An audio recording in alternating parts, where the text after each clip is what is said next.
everyone. My name is Hossein and I'm a PhD candidate at Clemson University. One of my research interests is related to visual anomaly detection, and today I will discuss about the evolution of visual anomaly detection from the classical era to the era of VLM-based anomaly detection. So, for a long time in the last decades, the literature were related and were based on distillation and reconstruction based model where you can find autoencoder, generative adversarial network, and a student-teacher distillation model that perform visual anomaly detection. But today, thanks to the foundation model, we can see that different models have been proposed to do anomaly detection that enable zero-shot generalization for this task. And today in this actually talk, first of all, I will actually address why this problem is $1 trillion problem. And after that, I will define the problem of visual anomaly detection and discuss what is the objectives in this task and how we generally train our AI model to perform this task and what are the key challenges and gaps in the literature that different studies by different researchers actually have been proposed to address these gaps. And in the next step, I also will briefly discuss about one of my proposed framework which was accepted in WACV 2025 that we try to address some of the challenges in the literature in conventional multi-class anomaly detection.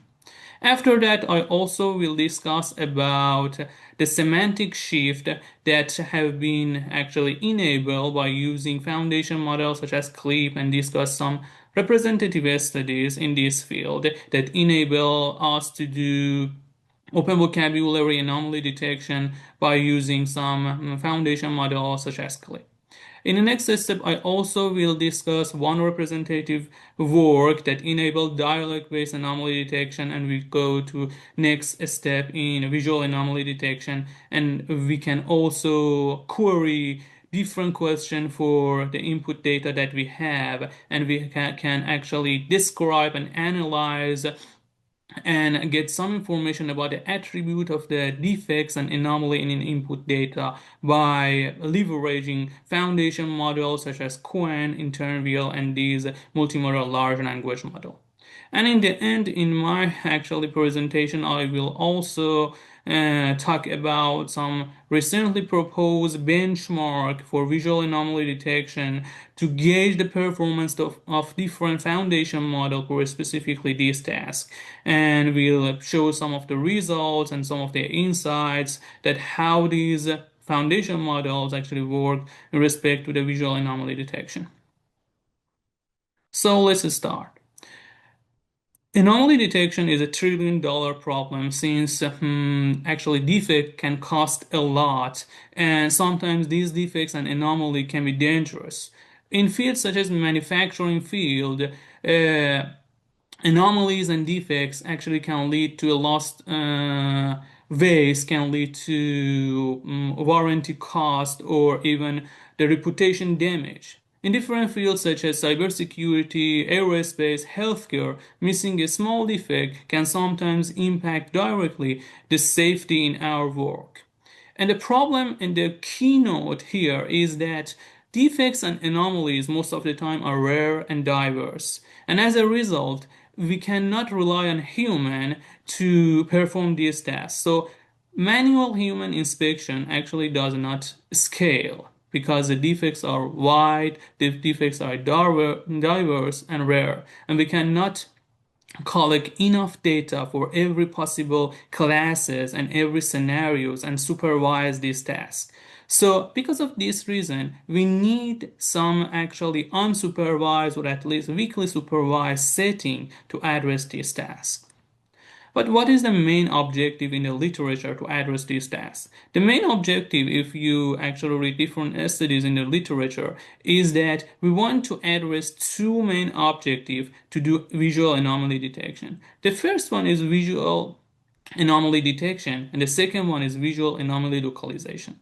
The first one is that for each input in our data in the inference phase, we want to detect whether the input data has any anomaly inside it or not, whether it is anomalous or not. And also in the next stage, we also want to do anomaly detection per pixel. So we need accurate boundaries between different regions to do anomaly localization. So these are the two main objectives in the classical era of visual anomaly detection. But recently, due to the actually emergence and rise of different foundation model, we can also ask our foundation model that is dedicated for actually anomaly detection to get some more information about the analysis and description of the defects, of the attribute of defects, of its outcome and effects on the input data. So in the next step, by using the VLM, we can also get some more information about the input data and also the object and defects inside the input visual data that we have. But let's first discuss about the classical era in visual anomaly detection and discuss their challenges and their solution and their methodologies. And then we will actually discuss VLM and multimodal LLM-based anomaly detection. So, in the last decades, most of the literature were based on one class, one model.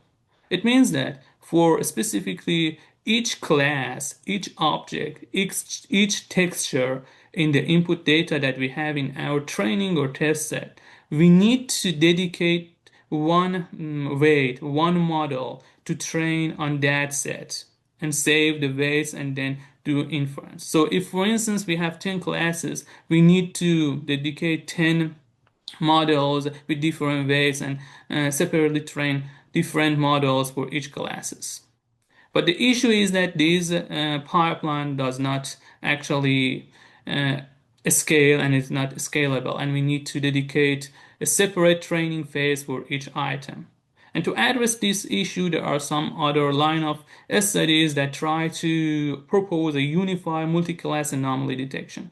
But even the multi-class anomaly detection is not actually able to do zero-shot generalization and zero-shot anomaly detection. It means that, for instance, if we train one model in unified way, when it comes to inference, if our anomaly detector need to address a new type of classes, new type of texture, it doesn't work because it has not been trained and we need new training.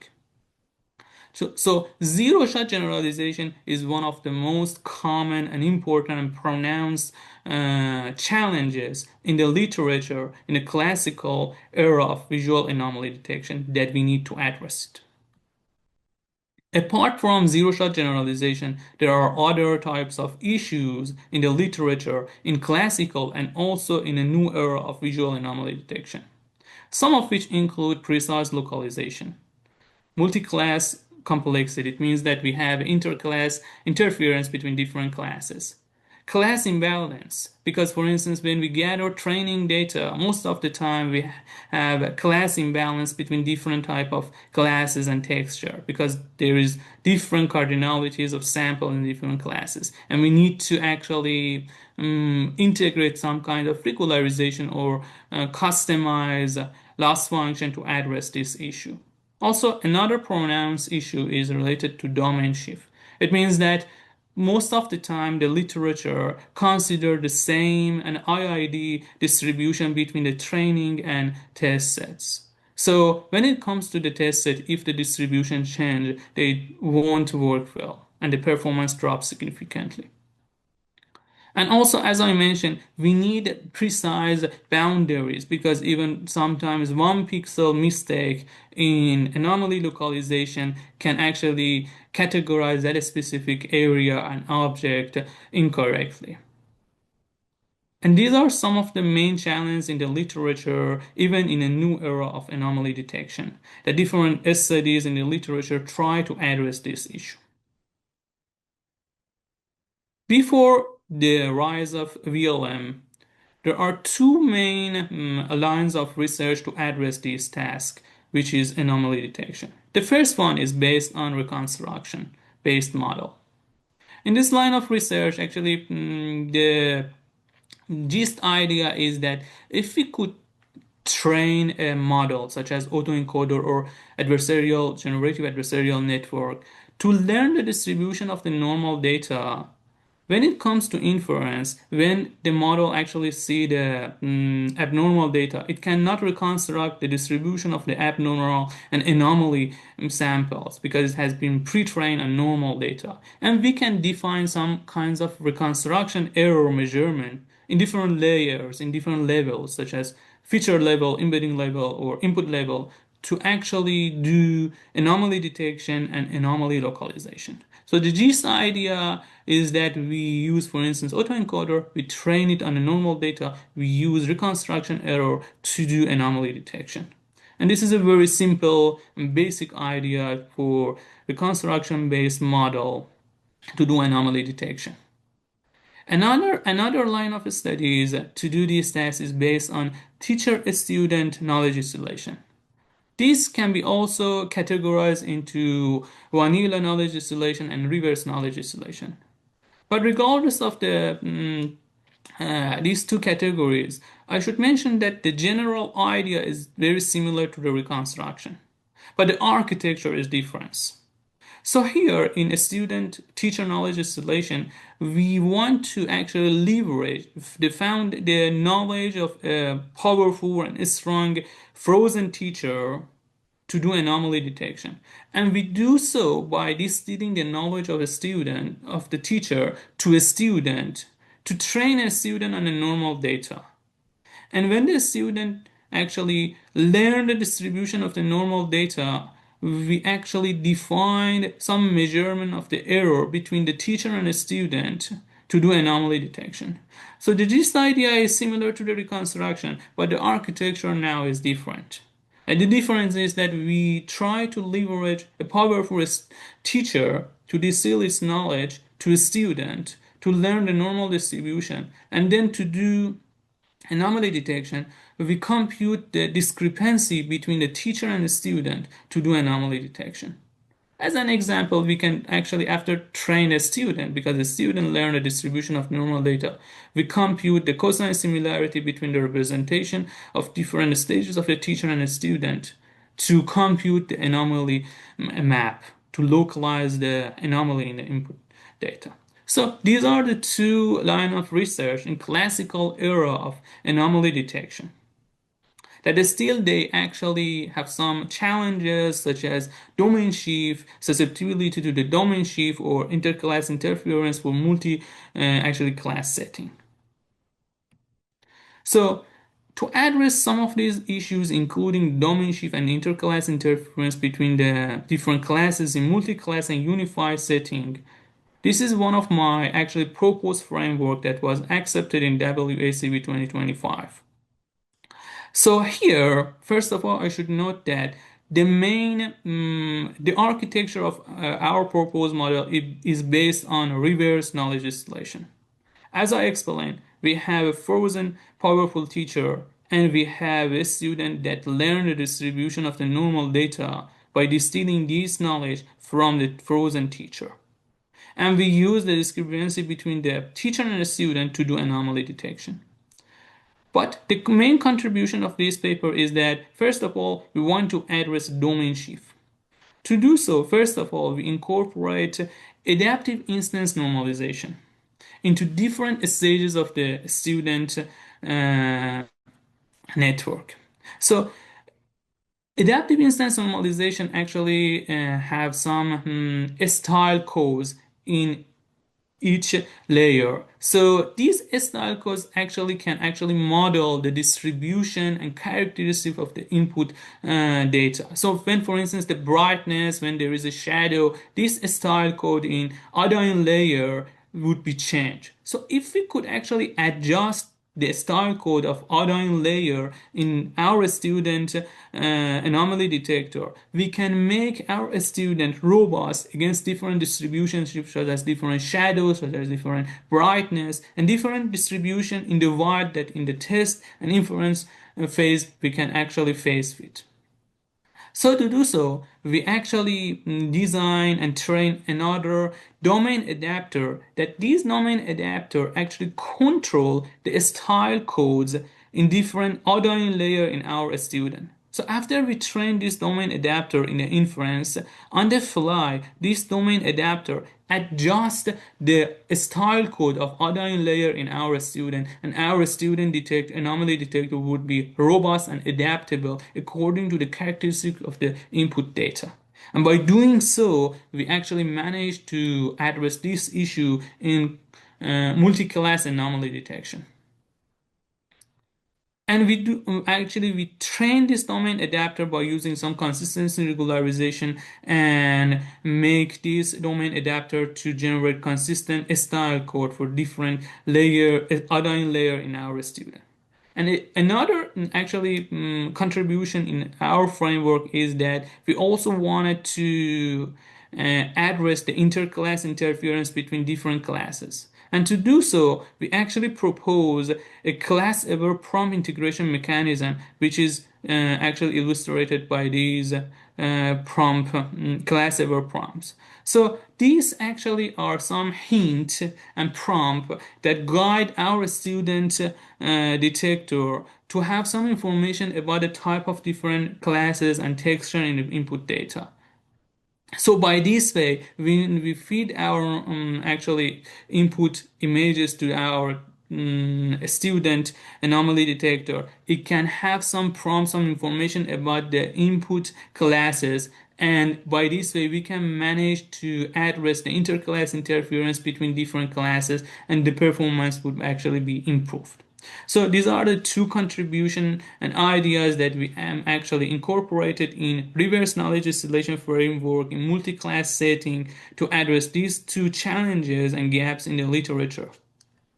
And these are some illustrations that prove that in respect to the anomaly localization compared to the literature such as UniAD method, our proposed framework roads actually perform better and localize better with more accurate actually boundary. So now let's actually discuss VLM based anomaly detection. So actually, by rising and emergence of a VLM foundation model, instead of modeling the normality in feature space, we try to leverage language to describe the state of normality or abnormality, such as cracked, contaminated, dented. Since foundation models such as CLIB has been pre-trained on a wide range of billions pairs of text image, they have some a strong foundational knowledge about various visual concepts, and they can simply operate in open vocabulary manner. So in the last 2 years, researchers in different studies try to leverage this foundation model such as CLEAP to build their anomaly detector to work in actually zero-shot anomaly detection manner without any training, or by at least using some limited auxiliary dataset to tune some, for instance, prompt. So now we leverage CLEAP to enable zero-shot generalization and zero-shot anomaly detection. And here I'm going to actually discuss two first representative studies in this field so that we learn what are the first methodologies that try to leverage VLM for this task.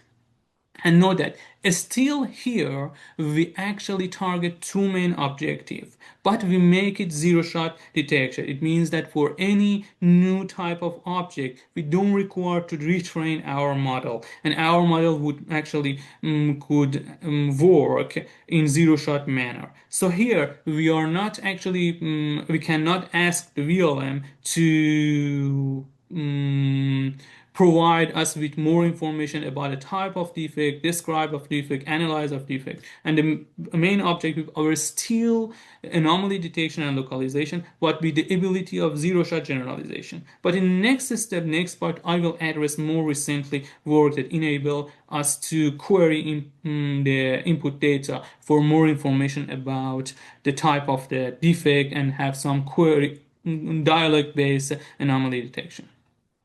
So as I mentioned, the first method is wing clip.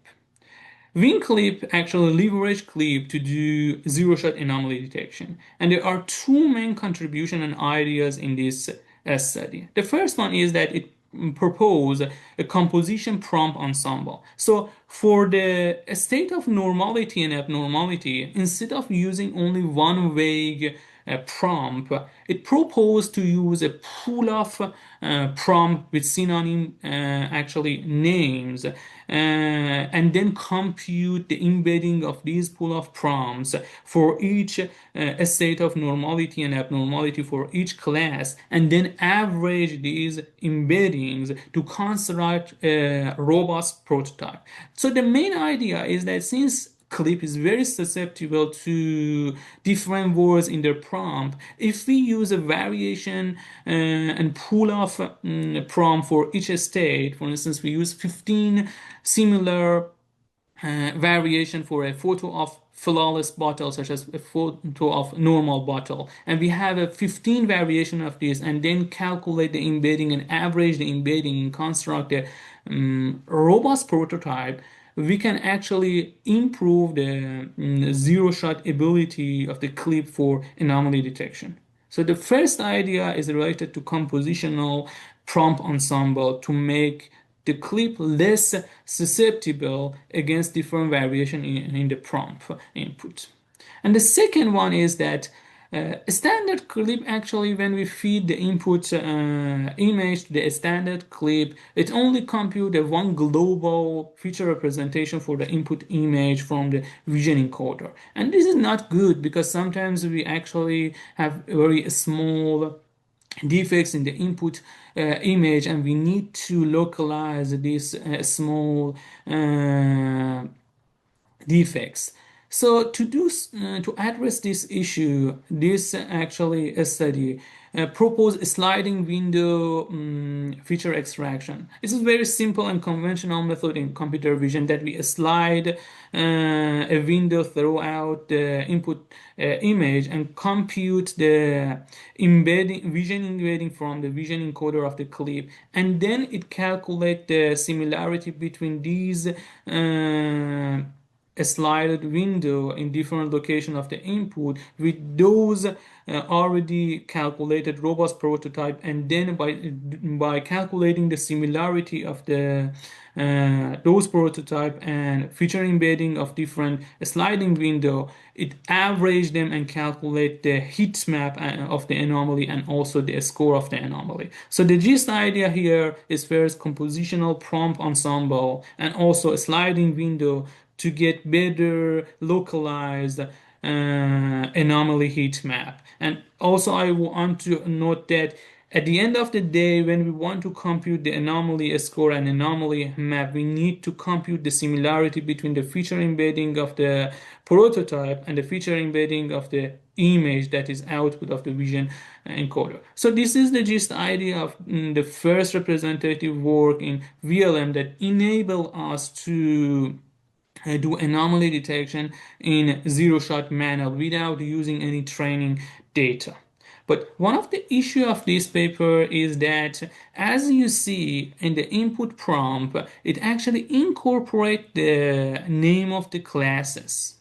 And this is the issue for when it comes to visual anomaly detection, because we leverage clip, and clip actually has been pre-trained to recognize object rather than the condition and a state of abnormality or normality. When we incorporate the name of objects, the information in the embedding of the text encoder would be dominated toward the object and the class rather than the condition of the input, which is normality or abnormality. And this is issue in this wing clip paper.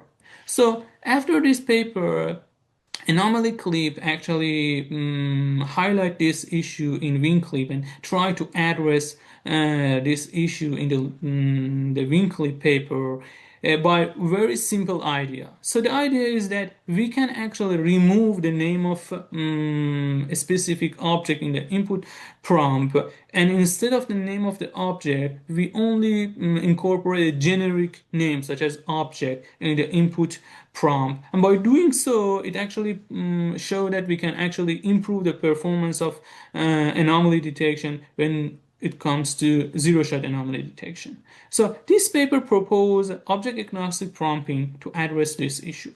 And also I want to highlight another contribution of anomaly clip, which improved the performance of zero-shot anomaly detection compared to wing clip, which is the previous paper. So this paper actually add another trick, and the trick is that it used some auxiliary data set. So this paper has some training step, but limited training step, and this is still zero-shot anomaly detection because it only leverage those auxiliary unrelated and uncorrelated training set to tune some prompt in the text encoder of the clip to be more adaptable and improve the generalization. So though this paper actually leverages some limited auxiliary dataset to tune this prompt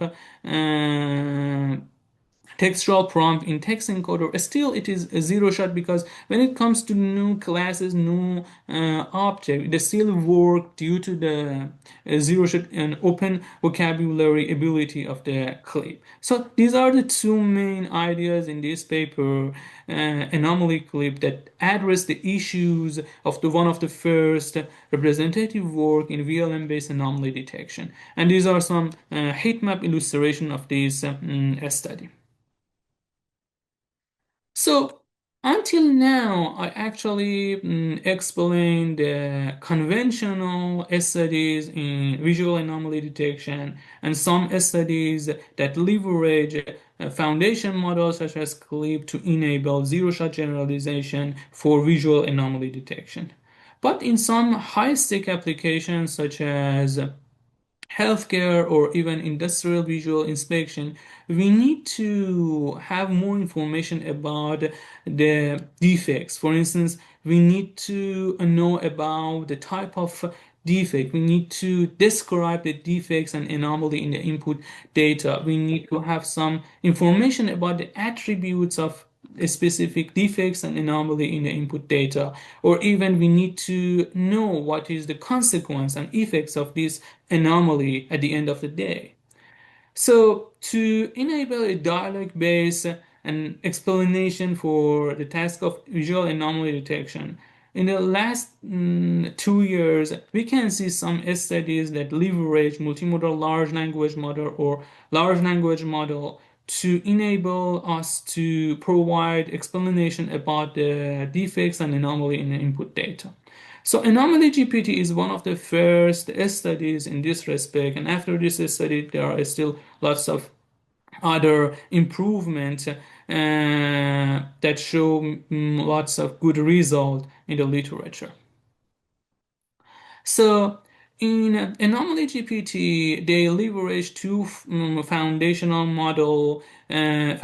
vision and language models such as Vicuna LLM and Image Bind to do anomaly detection. And the only thing that they actually train in this study is that they try to propose an image decoder which actually condition and take the input prompt and also the image prompt to construct an anomaly map. And also they suggest a prompt learner, that this prompt learner take the output anomaly map and also the information of input image and try to address the gap between the text embedding that the Vicuna LLM actually accept with the image embedding of the input data. So this prompt learner try to address the gap between the text embedding and image embedding and adjust the parameters for this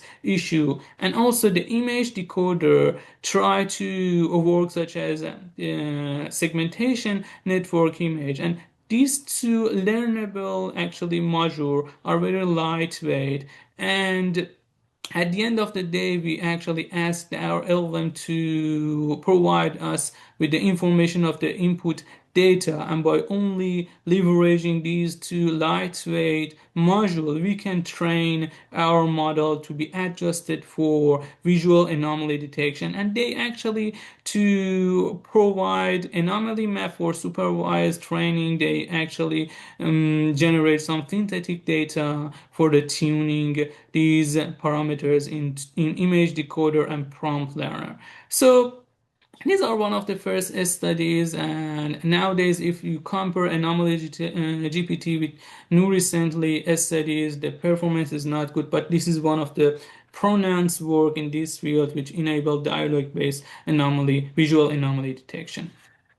So now the big question is that we have a wide range of foundation model, multimodal large language model that researchers leverage for visual anomaly detection. But are these dedicated anomaly detection or even the latest foundation model ready for factory for in different respect, in respect to latency, in respect to the performance, and how we can gauge their performance? So recently researchers actually proposed one well-known benchmark, which is MMAD benchmark, that incorporates different tasks such as anomaly discrimination, which is the main task in visual anomaly detection, which also include defect classification, defect localization, and defect description. Some defect-based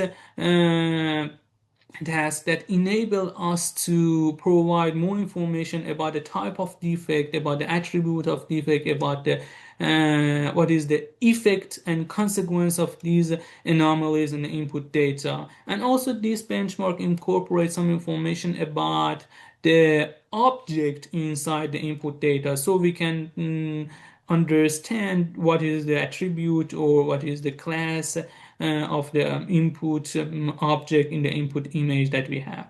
And to do so, this benchmark also incorporate and gauge the performance open source and closed source foundation model, in addition to some dedicated anomaly detection models such as Anomaly GPT. And in relation to the result, interestingly, we can see that though there is a big improvement in foundation model, but when it comes to anomaly detection, even if we use the latest foundation models such as Queen, we still see that these foundation models perform very well on object-related tasks, the tasks that they have pre-trained on them, and not the tasks that are related to defect analysis or defect description. So when it comes to defect-based task, these foundation model and even some preliminary studies in anomaly detection, such as anomaly gap, actually do not perform very well, and we still need a gap in the literature to enable us to improve the result in these defect-based tasks to enable us to have a dialogue-based anomaly detection. Also, the performance, based on the performance and the result, we can see that these models, especially some latest models, actually are very susceptible to hallucination. These models often actually invent some attributes, some defects, some anomalies that aren't grounded very well to the input visual data. Also, they propose two simple solution to improve to some extent some performance in different tasks. In these benchmark, which include RAG and also vision agent. For instance, in the RAG, in addition to the input data that we actually feed to our foundation model, we provide some auxiliary information about what is the different variation of the anomaly for each class, and provide this auxiliary information so it can learn and have some more knowledge about different type of uh, anomalies for each classes, and by this way we can to some extent improve, but still there is a large gap.